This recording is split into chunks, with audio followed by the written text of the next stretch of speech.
ती या दरम्यानच म्हणजे या संबंधितच झाली की आजपासून खऱ्या अर्थानं हे सगळं चार्ज होणार आहे प्रकरण आजपासून न्यायालयामध्ये.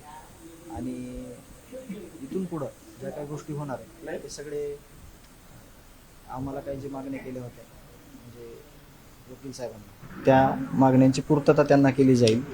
आणि इथून पुढं जे काही पुरावे आहेत ज्या काही गोष्टी या चार्जशीटमध्ये आहेत त्या सादर करण्याचा विषय आता इथून पुढे राहणार आहे. मात्र तुमच्या काही ज्या गोष्टी राहिल्या होत्या मागणी केली होती पोलिसांनी चौकशी होईल, त्याचबरोबर जो पहिला 6 दिवसाचा तपास होता तो देखील चौकशी अशी काही चर्चा वेगळी झाली. त्या संदर्भात आम्ही आता बोललो नाही आणि ती चर्चा सुद्धा अशी होणार आहे की जी न्यायालयीन समिती आता कार्यरत आहे त्यांच्याकडे आमची लेखी स्वरूपातली मागणी असणार आहे आणि त्याची प्रतिलिपी आम्ही सगळ्यांना देणार आहोत. मग CID असेल, SIT असेल, SP साहेब असतील त्या सगळ्यांना आम्ही देणार आहोत. न्यायालयीन समिती जी चौकशी आहे ती सुरू झाली काय सध्या चालू आहे, त्यांचं ग्राउंड चालू आहे.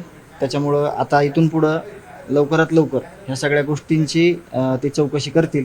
आणि त्यांचा जो उद्देश आहे की आपल्याला हे कळलंय की आरोपी कोण आहेत, हे कोणी केलं, परंतु हे कशामुळे झालं, या बीडचं ग्राउंड काय, या बीडमध्ये अशी परिस्थिती का ओढावली, का एवढे आरोपी तयार झाले, का त्यांना कुणाची भीती वाटली नाहीत, का त्यांना कुणाचं एवढं अभय होतं, या सगळ्या गोष्टी न्यायालयीन समितीच्या कडून आपल्या सगळ्यांना कळणार आहे. मुंबई मुख्यालय असणार आहे न्यायालयीन समितीचं. तुमची भेट झाली किंवा कधी भेट झाली?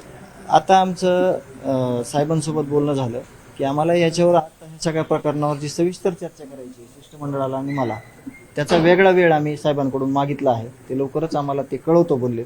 आणि त्या दरम्यानच जे न्यायालयीन समितीचं ऑफिस आहे आणि न्यायालयीन कर्मचारी आहेत, न्यायालयीन जे काही अधिकारी आहेत त्यांना सुद्धा आम्ही त्याच दरम्यान ह्या संदर्भातील सविस्तर चर्चा करणार आहोत आणि लेखी स्वरूपातलं त्यांना आमचा ड्राफ्ट न्यायालयीन लढाई लढत असताना आता उज्ज्वल निकम यांची झालेली पहिलीच सुनावणी घेत आहे, न्याय मिळण्याच्या दृष्टिकोनातही महत्त्वाचं असेल. एकदम महत्त्वाची. सुरुवातीपासूनच ह्या सगळ्या गोष्टी जी मागणी आहे न्यायाची सगळ्या गावकऱ्यांची, कुटुंबाची आणि सगळ्या जाती धर्मातील लोकांची. आणि आता इतक्या दिवस तुम्ही सगळे प्रसार माध्यमं, लोकप्रतिनिधी, सामाजिक संघटना, 18 पगड जातीतील लोक यांची एकच अपेक्षा आहे, एकच मागणी आहे की या आरोपींना फाशी झाली पाहिजे. आणि त्याच अनुषंगाने ह्या सगळ्या आजपासून गोष्टी सुरू होणार आहेत. आजपर्यंतच्या संपूर्ण प्रक्रियेवर तुम्ही समाधानी आहात? समाधान व्यक्त करण्यापेक्षा आता जे काम चालू आहे त्यांच्यावर आपण विश्वस्त आहोत. परंतु खऱ्या अर्थानं ज्यावेळेस ह्यांना फाशी होईल त्या दिवशी आपण खरे समाधानी असणार आहोत.